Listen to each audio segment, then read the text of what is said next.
გამარჯობა ჩემო ძვირფასო გამომწერებო.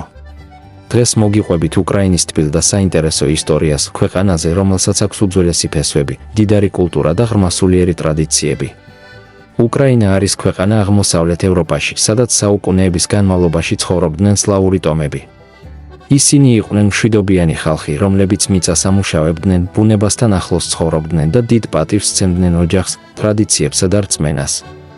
მათთვის ბუნება იყო როგორც მეგობარი, მდინარეები, ტყეები და ველები მათ ყოველდღიურ ცხოვრებას ამდიდრებდა. ამ მიწებზე ჩამოყალიბდა ერთ-ერთი მნიშვნელოვანი ძველი სახელმწიფო, კიევის რუსი. მისი ცენტრი იყო ქალაქი კიევი, რომელიც იქცა კულტურისა და სულიერი ცხოვრების გულად. სწორედ ამ პერიოდში გავრცელდა მართლმადიდებლური ქრისტიანობა, რომელმაც დიდი გავლენა მოახდინა ხალხის ცხოვრებაზე და დღემდე მნიშვნელოვანი ადგილი უჭირავს უკრაინულ საზოგადოებაში. ეკლესიები და მონასტრები იქცა არა მხოლოდ სალოცავ ადგილებად, არამედ ცოდნისა და განათლების ცენტრებადაც. ადამიანები იკრიბებოდნენ, სწავლობდნენ, წერდნენ და ინახავდნენ სიბრძნეს, რომელიც თაობიდან თაობას გადაეცემოდა. საუკუნეების განმავლობაში უკრაინელებმა შეძლეს შეენარჩუნებინათ საკუთარი ენა, სიმღერები და ტრადიციები. მათი კულტურა სავსეა სილამაზითა და სითბოთი, ხალხური სიმღერები, ენერგიული ცეკვები და განსაკუთრებული ტანსაცმელი, რომელიც სიმბოლოებით არის გაფორმებული. თითოეულ ნაქარგს ჰქონდა თავისი მნიშვნელობა და ხშირად ოჯახურ ისტორიებსაც კი ინახავდა. უკრაინული სოფელი ყოველთვის იყო ცხოვრების მნიშვნელოვანი ნაწილი. იქ ადამიანები ერთად შრომობდნენ, ერთად ზეიმობდნენ და ერთმანეთის გვერდით იდგნენ სირთულეებშიც და სიხარულშიც. მიწა მათთვის მხოლოდ საარსებო წყარო არ იყო, ის იყო მათი იდენტობის ნაწილი. განსაკუთრებული ადგილი უკავია უკრაინულ სიმღერას.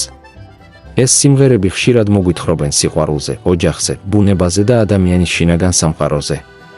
ისინი ნაზი, ემოციური და გულიდან წამოსულია. უკრაინელებისთვის ოჯახი ყოველთვის უმნიშვნელოვანესია.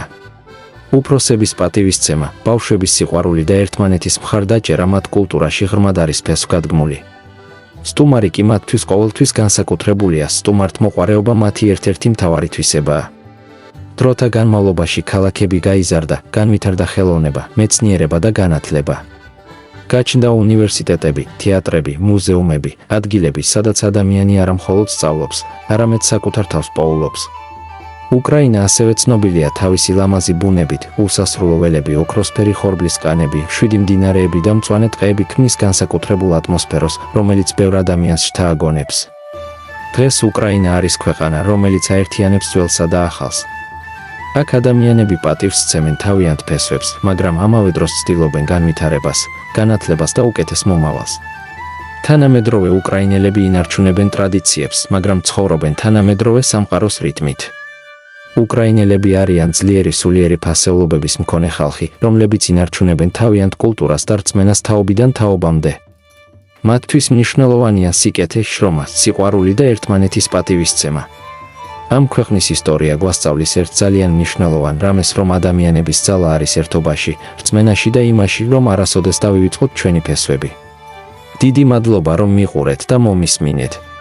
გისურვებთ მშვიდობას, ჯანმრთელობას და ბევრ სითბოს თქვენს ცხოვრებაში. გისურვებთ, რომ თქვენს გულში ყოველთვის იყოს იმედი, სიკეთე და სიყვარული. ჩემო ძვირფასო გამომწერებო, მალე შევხვდებით ახალ საინტერესო ისტორიაში.